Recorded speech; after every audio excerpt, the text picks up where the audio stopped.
એક બેન છે, પહેલી જ વાર જોવડાવાયા. આ બધી સાચી વાત કરું છું. નામ એમનું છે દર્શનાબેન. છે અહીંયા હાજર કે નથી? સવારે તો હતા. દર્શનાબેન આવો. હવે આ ચિઠ્ઠી પછી દર્શનાબેન નહીં આવે ને પછી વાંચું. સોનાને ક્યાંથી લાગે કાટ સંસારી મનવા, સોનાને ક્યાંથી લાગે કાટ.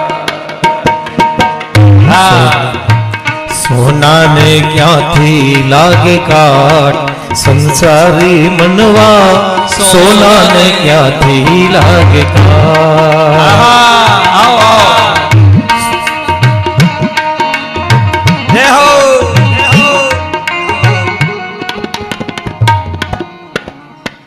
આ દર્શનાબેન ગઢસી સાથે આવે છે જોવડાવાયા. બસમાં બેઠા, અહીંયા ઉતરે એટલે વીટી એમની ગતિ નહીં. મને એક બાપુ બસમાં ખૂબ ગોતી, મારી વીટી જડી નહીં, વીટી ખોવાઈ ગઈ. પછી તો જોવડાવાનું ભૂલાઈ ગયું ને વીટી વીટી વીટી વીટી મગજમાં જપ્યું. આખી રાત વીટી વીટી જપ્યો. સાચી વાત? બસ કેમ ફેંદવી? ઘરે ઘરે ખોવાય ઘર ફેંદાય. પછી તો હનુમાનજી કને પ્રાર્થના કરી અને સવારે ઉઠ્યા ને તો ક્યાંથી વીટી મળી? સાંજે સત્સંગમાં બેઠા હતા. બોલો, આખી બસમાં ગોતી, અહીંયા ગોતી, અને જેવા સત્સંગમાંથી ઊભા થયા અહીંયા હનુમાન ધામમાં અને ફટ કરતી વીટી મળી. આ વીટી કોણ લઈ આવ્યું? મારો હનુમાનજી. એ કોણ લઈ આવ્યું? આરે વીટી ક્યાં? પ્રભુ મુદ્રિકા મેલી મુખ માહી જલ્દી લાંદી ગયે અચરજ નહીં. હનુમાનજી કે આ વીટી જો આ બેનની ખોવાણી, એમાં એ સ્ત્રી છે, અને જો આ વીટી ખોવાણી તો મારું પ્રભુ મુદ્રિકા વાળું ખોટું પડશે.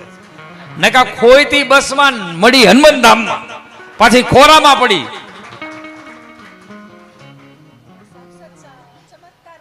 બોલો બોલો, માઇક દો, માઇકમાં બોલો. આમ આવતા શર્મા મૂંઝાવમાં માઇક દો ચાલુ કરી. સાચું કહેવામાં ક્યાં મોટી વાત હતી? સાચું બોલવું છે. અત્રે ઉપસ્થિત મારા વડીલો તેમજ વાલા ભક્તોને જય સિયારામ. હું 3 મહિનાથી વિચારી રહી હતી કે મારે હનુમાન ધામે જવું છે. 3 મહિના પછી અચાનક આવવાનું થયું. એસટી બસમાં આવી, ભચાઉમાં આંગળીમાં વીંટી હતી ને બીજી હાથનો આમ નોખ લાગ્યો એટલે વીંટી પડી ખોડામાં. તો મારી બેને જોયું કે એ પડી, તું લઈ લે. આખી બસમાં જોયું, ડ્રાઈવર કંડક્ટર બધા ઊભી રાખીને ચેક કર્યું, જોયું. બે બેના મોબાઈલથી બેટરી લગાડીને જોયું પણ મળી નહીં. ભચાઉમાં થયું ને તરત અમારું સ્ટોપ આવ્યું અને બસ તો અમને ઉતારીને ગઈ. તો હવે શોધવી ક્યાં વીંટી મારે? પછી ડાયરેક્ટ હનુમાન ધામમાં અમે આવ્યા ને સામે બાપુ જ મળ્યા. તો મારાથી કહેવાય ગયું, બાપુ મારી વીંટી ખોવાઈ ગઈ છે. પણ બાપુએ મને આશ્વાસન આપ્યું કે બેટા વાંધો નહીં, જે થયું એ સારા માટે. પણ તોય મનમાં ક્યાંક મન લાગે, પણ વળી અચાનક વીંટી જ દેખાય નજર સામે. અરે અરે, કારણ કે આજ ગોલ્ડનું નામ લેતા પણ બીક લાગે છે આપણને. અને મારી બેનને મેં એમ કીધું કે હું પહેલી વખત આવી છું ને મારી વીંટી ગઈ તો હવે મને બીજી વખત આવવાની ઈચ્છા નહીં થાય. મારું મન ડગી ગયું છે.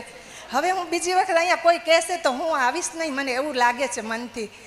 અને બપોરના મેં સેવા આપી, ત્યાં રોટલી બનાવી 1.5-2 કલાક સુધી ત્યાં હતી. બહુ ગરમી લાગી, પછી નાહવા ગઈ, પછી જમી. સાંજે પાછું અહીંયા મંદિરે પૂજા આરતી કરી, સાંજે જમે ને સાંજે 5 બહેનો અમે સત્સંગમાં રાત્રે 9 વાગે બેઠા.